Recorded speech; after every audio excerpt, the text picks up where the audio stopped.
그 사도신경 중에 이제 성부에 대한 고백이 있고, 그 다음에 이제 성자에 대한 고백이 대다수를 차지하죠. 그 다음에 마지막으로 성령에 대한 고백이 있습니다. 물론 이게 마지막은 아니에요. 성령에 대한 고백과 더불어서 우리가 믿어야 될 기본 진리, 성부, 성자, 성령의 사역으로서 이루어지는 뭐 어떤 교회에 대한 부분이나 성도의 교제, 그다음에 몸의 부활, 영생 이런 부분들이 남아 있기는 하지만 오늘은 삼위일체 가운데서는 마지막이 되는 성령에 대하여 여러분 어떻게 우리가 고백을 해야 되는가 하는 것을 알아보도록 그렇게 하겠습니다. 자, 그 전에 제가 여러분들에게 하나의 신경을 알려드리려고 그래요. 서기 381년에 있었던 콘스탄티노플 공의회라는 게 있었습니다. 콘스탄티노플 공의회. 그 공의회에서 결정된 신앙 고백을 우리는 니케아 콘스탄티노플 신경이라고 그래요. 왜 그러냐면 325년에 있었던 니케아 공의회의 신앙 고백을 보충한 것이라서 두 개를 같이 이어서 니케아 콘스탄티노플 신경이라고 합니다. 뭐 니케아 나오고 콘스탄티노플 나오고 그러니까 에이 복잡하다 이렇게 생각하지 마시고요. 우리 개혁교회 뭐 개혁교회가 아니더라도 우리가 역사적인 교회잖아요. 그래서 우리의 신앙이 어떤 과정을 통해서 왔는지는 알면은 유익합니다. 니케아 신경을 통해서 예수 그리스도께서 하나님이라는 사실을 최초로 공식적으로 고백한 신경이 바로 니케아 신경이에요. 그리고 그것을 부인했던 아리우스라고 하는 이단적인 주장을, 이 사람도 원래는 그 알렉산드리아라고 하는 지역 교회의 장로였어요. 아주 유력한 사람이었단 말이에요. 그런데 예수님은 하나님이 아니고 인간보다는 훨씬 탁월하지만 하나님보다는 조금 못해서 예수님이 없었던 적도 있다. 다시 말하면 하나님은 한 분이신데 예수님도 한 분이라고 그러면 이거 이단 아니냐 이래서 예수님이 하나님이 아니라고 주장했는데, 우리 신앙의 선배들은 이 주장을 물리치고 예수 그리스도께서도 하나님이다 라는 것을 했던 게 니케아 신경이에요. 근데 이 니케아 신경에서는 뭐가 약하냐면 성령에 대한 부분이 너무 약해. 성령을 믿습니다 하고 끝나는 거예요 그냥. 그러면 성령이 어떤 분이냐, 이걸 다시 보충하고 예수 그리스도의 신성을 다시 보충했던 게 뭐냐면은 381년에 있었던 콘스탄티노플 회의. 이 회의에서 성령에 대해서 이렇게 고백합니다. 우리가 받아들이는 거예요. 우리 나중에는 우리 이것도 예배 중에 신앙 고백으로 할 거예요. 지금은 여러분들이 사도신경만 익숙하시고 이걸 모르시니까 괜히 했다가는 또 왜 합니까? 그럴까 봐 제가 겁나서 안 하는 거지. 나중에 다 설명시켜 드려가지고 제가 할 거예요. 왜? 우리 역사적 신앙 고백이거든. 자, 이렇게 고백합니다. 성령에 대해서 주님이시며, 주님, 하나님이라는 얘기, 하나님, Lord라는 거예요. 주님이시며 생명을 주시는 분이에요. 생명을 주시는 분이 성령님이래요. 성령은 어떤 분이냐면 성부와 성자에서부터 나오시는 분이시다. 이거는요, 여러분, 성령이 없었던 적이 있다거나 그런 뜻이 아니에요. 그런 뜻이 아니라 성령이나 성자나 모두가 다 영원토록 계신 분이기는 하지만, 그러나 성부 하나님께서 가지고 계시는 존재의, 이건 사실 설명하기 진짜 힘든 부분인데 논리적인 의미에 있어서의 어떤 출처라고 보는 거예요. 만물의 출처이신 그래서 아들은 아버지에게서 나오잖아요. 근데 이게 물리적으로 시간적으로 성자나 성령이 아버지에게서 어느 순간 나왔다는 건 아니라 그랬죠. 왜? 세 분 다 영원하신 하나님이시기 때문에. 그러나 논리적으로 그 근원을 성부에게서 가지고 계시다는 얘기예요. 그래서 성부와 성자로부터 나오시며, 여기서요, 원래는 니케아 콘스탄티노플 신경 원래는요 성부에게서 나오시면 이렇게 돼 있어요. 그런데 나중에 서방 교회에서, 이거 원래 헬라어로 돼 있었거든요. 이걸 라틴어로 번역을 해가지고 막 사용하다가 뭘 넣었냐면은 성자를 넣었어. 성자. 왜 성자를 넣었냐면 성부에게서 나오시며 딱 이렇게 하니까 성자는 하나님이 아니란 말이야? 그럼 또 성부보다 좀 부족한 분이란 말이야? 자꾸 아리우스가 주장했던 그 주장과 비슷한 주장을 사람들이 자꾸 하려고 그러니까 아예 막아버려야겠다 싶어가지고 성부와 성자로부터 나오시며, 그러면 성부도 하나님이고 성자도 하나님이 된다. 그래서 쏙 집어넣었어. 근데 동방교회에서는 딱 보다가, 야, 우리가 처음 381년에 이렇게 처음 만들었을 때는, 이게 나중에 얘기예요, 이거 성자로부터는 없었잖아. 근데 서방교회, 로마를 중심으로 한 서방교회, 너네들은 왜 이걸 넣어가지고 신앙 고백을 해? 야, 나 그거 너무 마음에 안 들어. 원래대로 해. 그래가지고 싸웠어. 그리고 나중에요, 동방 1054년에 동방교회하고 서방교회하고 두 개 나눠지잖아요. 그러니까 로마교회를 위시한 서쪽 교회하고 그리스 정교회 뭐 이쪽 정교회 쪽으로 나눠진단 말이에요. 두 대분열이 일어나요. 그때 중요한 원인 중에 하나가 성자로부터 나오시며 이거 왜 넣었어? 근데 우리는 어느 교회에 속해? 원래로 따지면 서방교회 전통에 속하죠. 문제 없다 이거. 왜? 성경에 보면 예수 그리스도 성령을 그리스도의 영이라는 표현도 쓴단 말이에요. 오늘 좀 더 보면 알겠지만, 그러니까 우리는 그렇게 써도 괜찮다. 그래서 서방교회 전통에서는 같이 써요. 근데 지금도 니케아 콘스탄티노플 신경을 번역을 딱 했는데 그리스 정교에서 번역한 건 성자로부터가 없어. 근데 로마 카톨릭을 비롯해서 우리 쪽에서 번역한 거는 성자로부터가 있어요. 요 차에 그러나 같아요. 성령은 성부와 성자로부터 나오시며 성부와 성자와 더불어 동일한 경배와 영광을 받으시며, 동일한, 열등한 게 아니라는 거예요. 성령은 영이시기 때문에 아버지 밑에서 그냥 왔다 갔다 하는 이게 아니라는 거예요. 똑같은 경배와 존귀를 받으시는 하나님이시라는 거예요. 선지자들을 통해서 성령은 뭐 하시는 분이시다? 말씀하시는 분이시다. 선지자들을 통해서. 그 다음 지금은 누굴 통해서? 설교자들을 통해서. 그리고 또 여러분들에게 조명을 통해서, 말씀을 통해 여러분들 읽으실 때 조명하심을 통해서 말씀하고 계시는 분이 성령님이시다라는, 그게 니케아 콘스탄티노플 신경이 고백하는 성령에 대한 정의예요. 자, 사도신경에서 성령에 관한 부분은 원래는 성령을 믿사오며 하나밖에 없어요. 근데 보면 거룩한 공회, 이게 뭐 이제 우리 다음 시간에 하겠지만 교회거든요. 이 공교회, 이거 성령께서 하시는 거예요. 성령께서 교회를 만들어 가시는 거예요. 그죠?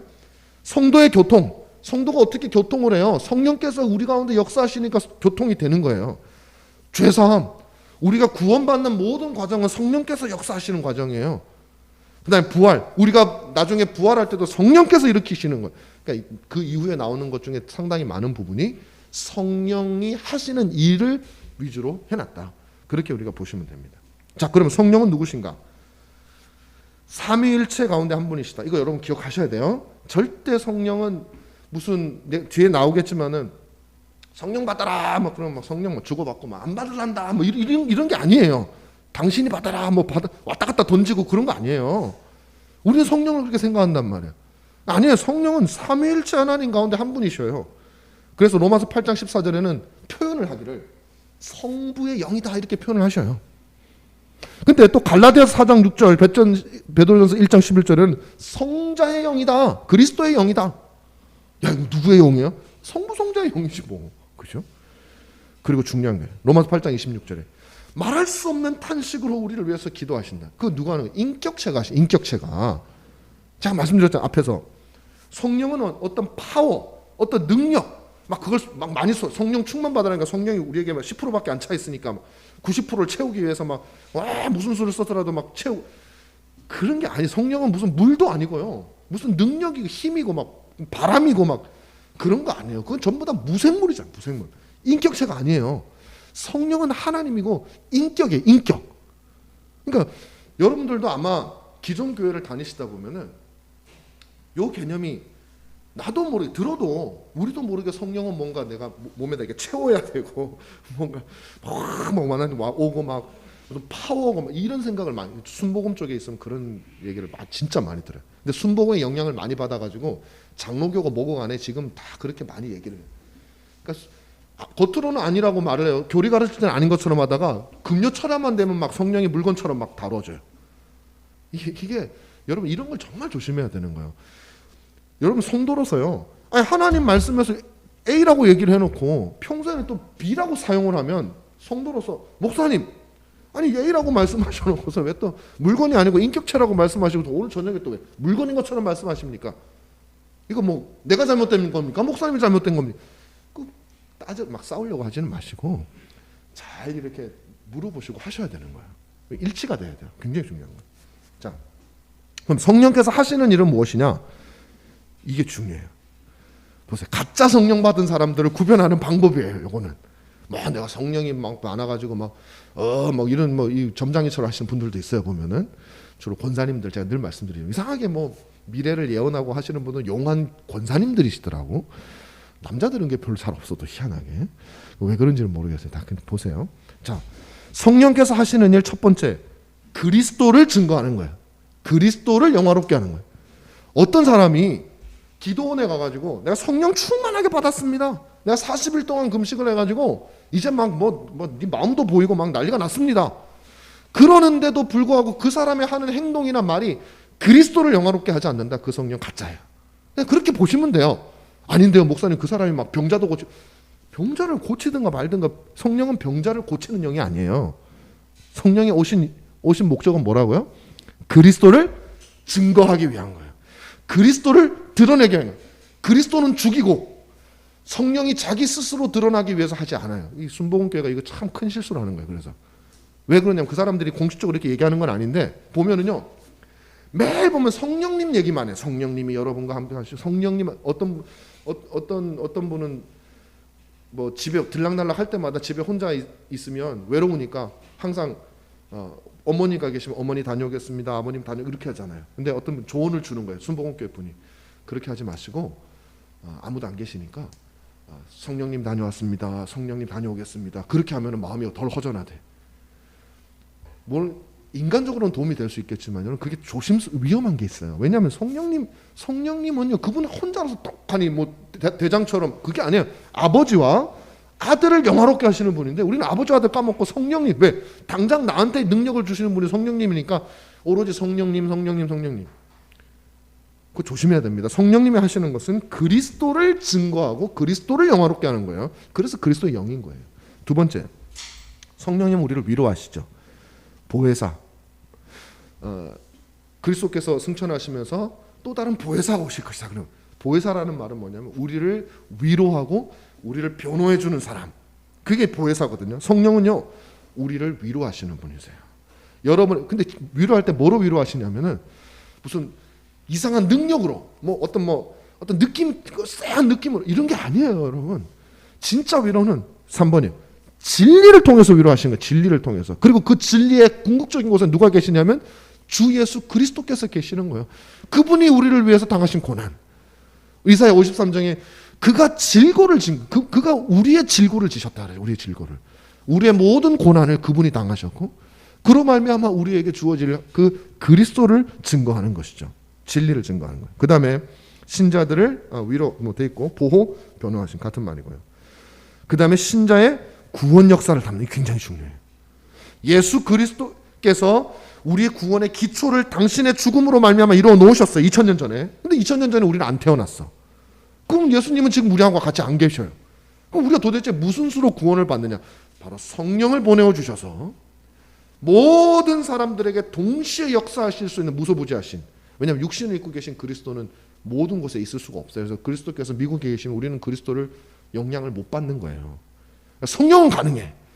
그래서 우리 안에 오셔서 우리를 거듭나게 하시고 우리를 죄를 깨닫게 하시고 종의 영으로 들어와서 우리 죄를 깨닫게 하시고 그 다음에 양자의 영이 되셔서 우리가 하나님의 아들이 되었음을 확신하게 하시고 우리가 죄를 만났을 때 그 죄를 미워하게 하시고 길을 인도하시고 우리로 하여금 그 환난 가운데 인내하신 이 모든 이것들을 성령께서 우리에게 실질적으로 감당하신다. 그게 바로 신자의. 그래서 여러분 그 성령론을 우리 보통 있잖아요. 조직신학을 하면 구원론, 신자가 어떻게 구원을 받는가? 이 구원론이라고 그러거든요. 이 구원론을 또 어떤 사람들은 성령론이라고도 불러요. 조금 이제 정확하게 일치하는 건 아니지만은 왜 성령이 하시는 일이 여러분들을 태어나면서부터 죽을 때까지 여러분의 영혼을 보살펴서 구원으로 가는데 우리와 동행하시는 분이 성령이시거든요. 그래서 성령이 하시는 일은 우리의 구원 역사를 담당하신다. 자, 마지막으로 그분은 교회를 이루셔요. 거룩한 공회를 믿사오니 나오니까 주님의 교회 한 사람 한 사람 거듭난 사람들을 다 불러 모아. 야, 내가 얘를 회심시켰어. 얘를 회심시켰어. 그럼 너희들 각자 살아라. 그런 게 아니에요. 그들을 교회로 불러 모아가지고 하나님께서 그들이 그 교회 안에서 성령의 가르침을 통해서 양육받고 보호받고 어머니 배처럼 그렇게 하도록 주님께서 성령께서 하신다. 여러분 이게 성령이 하시는 겁니다. 근데 오늘날 문제가 뭐냐면 여기에 별로 관심이 없어요. 성령을 강조하는 곳마다 이런 데 관심 있는 게 아니라 성령이 우리에게 뭐 길을 보여줘가지고 뭐 어디다 집을 사면 뭐 좋다든지 어떤 사업에 투자하면 된다. 뭐 요런 데 관심이 있단 말이야. 성령을 이용해가지고 내가 잘 먹고 잘 사는 거에 관심을 가져. 아니면 병 고치는 거. 의사가 고쳐야 되는데 자꾸 성령님 의사로 만들어. 물론 그렇게 하실 수 있어요. 성령께서는 또 필요하면 하세요. 그렇지만 그 모든 것들은 목적이 뭐라고요? 그리스도를 증거하는 것이지 그 자체가 목적이 절대 아니라는 거예요. 잘 하셔야 돼요. 자, 그래서 또 여기 우리가 그래서 성령에 대한 오해죠. 저 어떻게 된 거야? 죄송합니다. 그래요. 여기서 중요한 게 하나 제가 말씀을 안 드렸는데 자꾸 이상하게 되지?